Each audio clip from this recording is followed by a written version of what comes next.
અનામત આંદોલનથી પાટીદારોને શું મળ્યું? અનામત આંદોલન થયું ખ્યાલ હોય તો પાટીદારો જ કરનારા હતા. એમાં શું મળ્યું? 10 વર્ષ બાદ કેમ આંદોલનને લઈને સવાલ? 10 વર્ષ પછી ફાયદા ગેરફાયદાની જે વાત કરતા હોય ને એને ઉદ્યોગપતિ કહેવાય. રાજકીય રોટલા શેકવા માટે આંદોલન. અને જેમ બી આંદોલન કર્યું હતું એમને એમનો રાજકીય રોટલો શેકી ખાધો. કરશનદાદા તરફથી જે કઈ નિવેદન આપવામાં આવ્યું છે એ રાજકીય સરકારને વાલા થવાનું હોય એવું ઉદ્યોગપતિ તરીકે એનું નિવેદન છે. આંદોલન આનંદીબેનને હટાવવાનું કાવતરું. પાટીદારની છોકરી અને એ બી લેવા પાટીદારની છોકરી સીએમ તરીકે હતી, એને જવું પડ્યું. તો ખરેખર આ આંદોલન અનામતનું હતું કે કોઈને કાઢવાનું હતું? કરશનભાઈ જેવા અનેક આગેવાનો એવા છે કે જે 10, 15, 20 દાડા થાય એટલે સમાજને લેવા કડવાના ભાગોમાં વહેંચતા હોય છે. કેમ કે જો પાટીદાર સમાજ એક થઈ જાય તો આવા આગેવાનોનો મોભો જળવાય નહીં ને. એટલા માટે થઈને વારંવાર નિવેદનબાજી કરીને સમાજના ભાગલા પાડવાનું કામ કરે છે, સમાજને લેવા કડવામાં વેચવાનું કામ કરે છે. અને હું અનેક યુવાનોને કહું છું કે જે યુવાનોએ આ યોજનાઓના કારણે સરકારી નોકરી મેળવી હોય, સરકારી શિક્ષણમાં એમને રાહત થઈ હોય, તો આવા યુવાનોએ આવા આગેવાનોની વિરુદ્ધમાં બોલવું જોઈએ. કેમ કે આગેવાનો સમાજના હિતેચ્છુ નહીં હોતા, માત્ર સમાજના ભાગ કેમ પડે એની ચિંતા કરતા હોય છે. પાટીદાર અનામત આંદોલનને 10 વર્ષ જેટલો સમય વીતી ગયો. જ્યારે આંદોલન ચરમસીમા પર હતું ત્યારે દેશ અને રાજ્યમાં ખૂબ ચર્ચામાં હતું. પણ 10 વર્ષ બાદ પણ હવે આ આંદોલન ચર્ચામાં આવ્યું છે. રાજ્યના જાણીતા ઉદ્યોગપતિ કરશન પટેલના એક સ્ફોટક નિવેદને આ આંદોલનને લઈ પાટીદાર સમાજમાં વિવાદનો પલીતો ચાંપ્યો છે. શાંત થયેલું પાટીદાર અનામત આંદોલન ગુજરાતના રાજકારણમાં ફરી ચર્ચામાં આવ્યું છે. પાટણના એક કાર્યક્રમમાં ઉદ્યોગપતિ કરશનભાઈ પટેલે અનામત મુદ્દે નિવેદન આપ્યું. ગુજરાતમાં નવું રાજકારણ શરૂ થઈ ગયું. કરશન પટેલે નામ લીધા વિના હાર્દિક પટેલ સહિતના આંદોલનના નેતાઓ પર આડકતરા પ્રહાર કર્યા. અનામત આંદોલન થયું ખ્યાલ હોય તો પાટીદારો જ કરનારા હતા. એમાં શું મળ્યું? કશું નહીં. આપણા યુવાનો શહીદ થયા. અને જેમ બી આંદોલન કર્યું હતું એમને એમનો રાજકીય રોટલો શેકી ખાધો.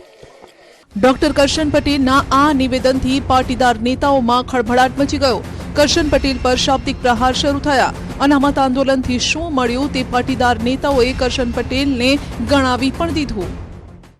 અને પાટીદાર અનામત આંદોલન એ સમાજના નબળા વર્ગો માટે હતું. પાટીદાર અનામત આંદોલનના કારણે 10% EBCનો લાભ થયો, 1000 કરોડ સ્વાવલંબન યોજના મળી અને બિન અનામત આયોગ અને નિગમ મળ્યું. અને આ યોજનાઓના કારણે છેલ્લા 3-4 વર્ષમાં ગુજરાતના હજારો યુવાનોએ સરકારી નોકરીમાં અને શિક્ષણમાં લાભ લીધો છે. અને આ આંદોલન ખાલી પાટીદાર સમાજ માટે નહોતું.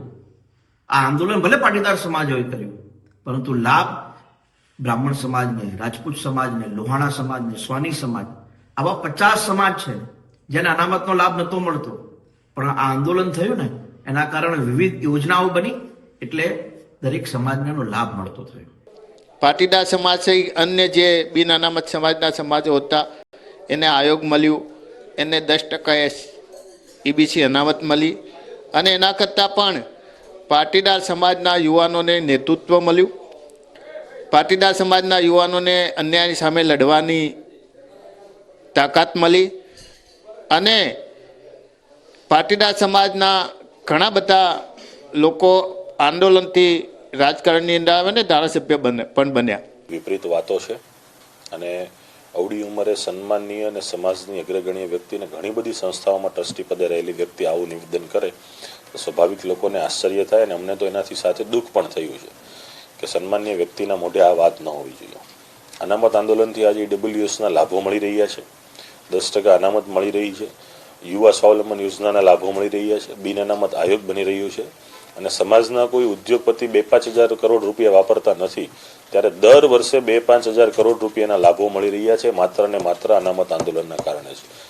તો પાટીદાર અનામત આંદોલનના સમયે પ્રથમ મહિલા મુખ્યમંત્રી આનંદીબેન પટેલને ખુરશી ગુમાવવી પડી. કરશન પટેલે આ મુદ્દો પણ પોતાના નિવેદનમાં ઉછાળ્યો. સવાલ કર્યો કે આ આંદોલન અનામતનું હતું કે કોઈને કાઢવાનું. જો કે કરશન પટેલ આટલા વર્ષ પછી કેમ આંદોલનને લઈ આનંદીબહેનને હટાવવાને લઈને બોલી રહ્યા છે તે મુદ્દે પાટીદાર નેતાઓએ સવાલ ઉઠાવ્યા. આ મામલો ઉત્તર ગુજરાતથી લઈ છેક સૌરાષ્ટ્ર સુધી પહોંચ્યો. પાટીદારની છોકરી અને એ બી લેવા પાટીદારની છોકરી સીએમ તરીકે હતી, એને જવું પડ્યું. તો ખરેખર આ આંદોલન અનામતનું હતું કે કોઈને કાઢવાનું હતું? કે પાટીદાર અનામત આંદોલન 2015ની અંદર થયું અને કદાચ પાટીદાર અનામત આંદોલનના લીધે આનંદીબેનને સીએમ પદેથી હટાવાયા તો શું એ વખતે તમને ખબર નહોતી? જો તમારામાં પાટીદારની વાત કરવાની ટેવડ હોય અથવા પાટીદારની વાત અત્યારે તમે 10 વર્ષ પછી જે કરી રહ્યા છો એ તમે એવું કહો છો કે હું કોઈનાથી ડરતો નથી અને સાચી વાત કહેવાની સરદાર પટેલે વાત કરી કે સાચી વાત કહેવાની હિંમત રાખો, તો તમારે એ વખતે બોલવું હતું. મુખ્યમંત્રી હતી એ ક્યાંક એમની સંકુચિતતા દેખાય છે. પાટીદાર આંદોલનમાં 14 પાટીદારો શહીદ થયા. કરશન પટેલે નિવેદન આપ્યું કે આ આંદોલનથી કશું મળ્યું નથી અને પાટીદાર યુવાનો શહીદ થયા છે. કરશન પટેલના નિવેદન પર પાટીદાર નેતાઓએ પ્રહાર કર્યા. કરશન પટેલને સવાલ કર્યો છે કે પાટીદાર આંદોલનમાં શહીદ થનારા લોકોના પરિવારોને તેમને શું મદદ કરી? તો શું કરશનભાઈ પટેલે એક પણ પાટીદાર સમાજના દીકરા દીકરીને કોઈ મદદ કરી? એમની પાસે આવડી મોટી યુનિવર્સિટી છે, આટલી મોટી ઇન્ડસ્ટ્રી છે. જો એમને પાટીદાર સમાજનું હિત જોયું હોત તો જે પણ પાટીદાર સમાજના દીકરા દીકરી શહીદ થયા એમના પરિવારને અથવા એમના કોઈ ભાઈ બહેનને એમની કોલેજ કે યુનિવર્સિટીની અંદર મફતની અંદર ભણાવી શક્યા હોત કે એમની ઇન્ડસ્ટ્રીની અંદર એમને નોકરી પણ આપી હોત. એટલે માત્ર વાતો કરવાથી કંઈ થતું નથી અને અત્યારે 10 વર્ષ પછી આવી વાત કરવી એ યોગ્ય નથી. કદાચ ઉંમરની અસર હોય. આજે 14 શહીદ થયા ને એને મેં કીધું ને આ સંસ્થાઓ આ તમામ બધી સંસ્થાઓએ થઈ અને બધા જ આવા પરિવારોને અમે 14 પરિવારને 20 લાખ રૂપિયા તેથી આ સંસ્થાએ સહાય કરી હતી. કરશન પટેલના નિવેદનને હાર્દિક પટેલ સમાજમાં ભાગલા પાડનારું નિવેદન ગણાવી રહ્યા છે. હાર્દિક પટેલનું કહેવું છે કે આવા આગેવાનો સમાજની એકજૂટતા નથી જોઈ શકતા. કરશનભાઈ જેવા અનેક આગેવાનો એવા છે કે જે 10, 15, 20 દાડા થાય એટલે સમાજને લેવા કડવાના ભાગોમાં વહેંચતા હોય છે. કેમ કે જો પાટીદાર સમાજ એક થઈ જાય તો આવા આગેવાનોનો મોભો જળવાય નહીં ને. એટલા માટે થઈને વારંવાર નિવેદનબાજી કરીને સમાજના ભાગલા પાડવાનું કામ કરે છે, સમાજને લેવા કડવામાં વેચવાનું કામ કરે છે. અને હું અનેક યુવાનોને કહું છું કે જે યુવાનોએ આ યોજનાઓના કારણે સરકારી નોકરી મેળવી હોય, સરકારી શિક્ષણમાં એમને રાહત થઈ હોય તો આવા યુવાનોએ આવા આગેવાનોની વિરુદ્ધમાં બોલવું જોઈએ. કેમ કે આગેવાનો સમાજના હિતેચ્છુ નહીં હોતા, માત્ર સમાજના ભાગ કેમ પડે એની ચિંતા કરતા હોય. એમને જે કઈ વાત કરી એ કોના અનુસંધાને કરી મને ખબર નથી. કેટલાય આંદોલનકારીઓ આવે અને આંદોલન છે ને એ જ નેતાઓની જન્મદાત્રી છે. આંદોલન ન થયું હોત તો કઈ આ બધા સ્વતંત્ર આંદોલનકારીઓ જ જે તે સમયે આંદોલનમાં હતા અને આસામની અંદર આંદોલન થયું તો એ આંદોલનકારીઓની જ આખી સરકાર બની હતી. એટલે નવા નેતાઓને જન્મ આપવા માટે આંદોલન થયું. આંદોલન ગમે તે આંદોલન, પાટીદાર આંદોલન એક નહીં, કોઈ પણ આંદોલન છે ને જન્મદાત્રી. તો 10 વર્ષ બાદ હવે આંદોલનથી શું મેળવ્યું અને શું ગુમાવ્યું તેનો હિસાબ પૂછાઈ રહ્યો છે, જેના કારણે ફરી એકવાર પાટીદાર આંદોલન ચર્ચામાં છે. ત્યારે ફરી આંદોલનને ચર્ચામાં લાવી કોણ રાજકીય રોટલા શેકી રહ્યું છે તે પણ સવાલ છે.